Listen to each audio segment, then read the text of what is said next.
ردات سن کر کہا، میں بنی اسرائیل کا تلخ تجربہ رکھتا ہوں، میرا اندازہ ہے کہ آپ کی امت 50 نمازوں کی پابندی نہیں کر سکتی، جائیں اور کمی کے لیے عرض کیجیے۔ آپ گئے اور اللہ جل شانہ نے 10 نمازیں کم کر دیں۔ پلٹے تو حضرت موسیٰ نے پھر وہی بات کہی۔ ان کے کہنے پر آپ بار بار اوپر جاتے رہے اور ہر بار 10 نمازیں کم کی جاتی رہیں۔ آخر 5 نمازوں کی فرضیت کا حکم ہوا اور فرمایا گیا کہ یہی 50 کے برابر ہیں۔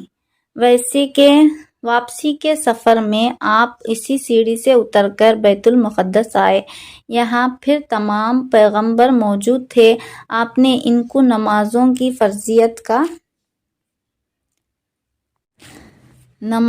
فرضیت کا حکم ہوا اور فرمایا گیا کہ یہی 50 کے برابر ہیں۔ واپسی کے سفر میں آپ اسی سیڑھی سے اتر کر بیت المقدس آئے۔ یہاں پھر تمام پیغمبر موجود تھے۔ آپ نے ان کو نماز پڑھائی جو غالباً فجر کی نماز تھی۔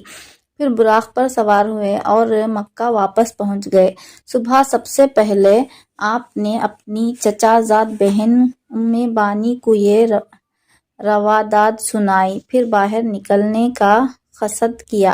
انہوں نے آپ کی چادر پکڑ لی اور کہا، خدا کے لیے یہ قصہ لوگوں کو نہ سنائیے گا ورنہ ان کو آپ کا مذاق اڑانے کا ایک اور شوشہ ہاتھ آ جائے گا۔ مگر آپ یہ کہتے ہوئے باہر نکل گئے کہ میں ضرور بیان کروں گا۔ حرم کعبہ میں پہنچے تو ابو جہل سے آمنا سامنا ہوا۔ اس نے کہا، کوئی تازہ خبر؟ فرمایا، ہاں۔ پوچھا، کیا؟ فرمایا کہ میں آج کی رات بیت المقدس گیا تھا۔ کہا، بیت المقدس راتوں رات ہو آئے اور صبح یہاں موجود؟ فرمایا، ہاں۔ کہا، قوم کو جمع کروں؟ سب کے سامنے یہی بات کہو گے؟ فرمایا، بے شک۔ ابو جہل نے آوازیں دے دے کر سب کو جمع کر لیا اور کہا، اب کہو۔ آپ نے سب کے سامنے پورا قصہ بیان کر دیا۔ لوگوں نے مذاق اڑانا شروع کر دیا۔ 2 مہینے کا سفر ایک رات میں ناممکن، محال۔ پہلے تو شک تھا، اب یقین ہو گیا کہ تم دیوانے ہو گئے ہو۔ آنن فانن یہ خبریں تمام مکے میں پھیل گئیں۔ بہت سے مسلمان اس کو سن کر اسلام سے پھر گئے۔ لوگ اس پر امید پر حضرت ابوبکر کے پاس پہنچے کہ یہ محمد کے دست راست ہیں، یہ پھر جائیں تو اس تحریک کی جان ہی نکل جائے۔ انہوں نے یہ قصہ سن کر کہا، اگر واقعی محمد صلی اللہ علیہ وسلم یہ قصہ بیان کیا ہے تو ضرور سچ ہوگا، اس میں تعجب کی کیا بات ہے؟ میں تو روز سنتا ہوں کہ آپ کے پاس آسمان سے پیغام آتے ہیں اور اس کی تصدیق کرتا ہوں۔ پھر حضرت ابوبکر حرم کعبہ میں آئے۔ رسول اللہ موجود تھے اور ہنسی اڑانے والا مجموعہ بھی۔ پوچھا، کیا واقعی آپ نے ایسا فرمایا ہے؟ جواب دیا، ہاں۔ کہا، بیت المقدس میرا دیکھا ہوا ہے، آپ وہاں کا نقشہ بیان کریں۔ آپ نے فوراً نقشہ بیان کرنا شروع کر دیا اور ایک ایک چیزیں اس طرح بیان کی گویا بیت المقدس سامنے موجود ہے اور دیکھ دیکھ کر اس کی حقیقت بتا رہے ہیں۔ حضرت ابوبکر کی اس تدبیر سے جھٹلانے والوں کو ایک شدید ضرب لگی۔ وہاں بکثرت ایسے آدمی موجود تھے جو تجارت کے سلسلے میں بیت المقدس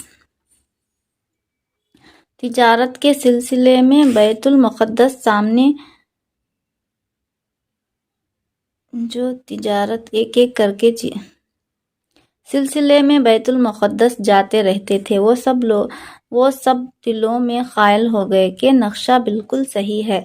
اب لوگ آپ کے بیان کی صحت کا مزید ثبوت مانگنے لگے۔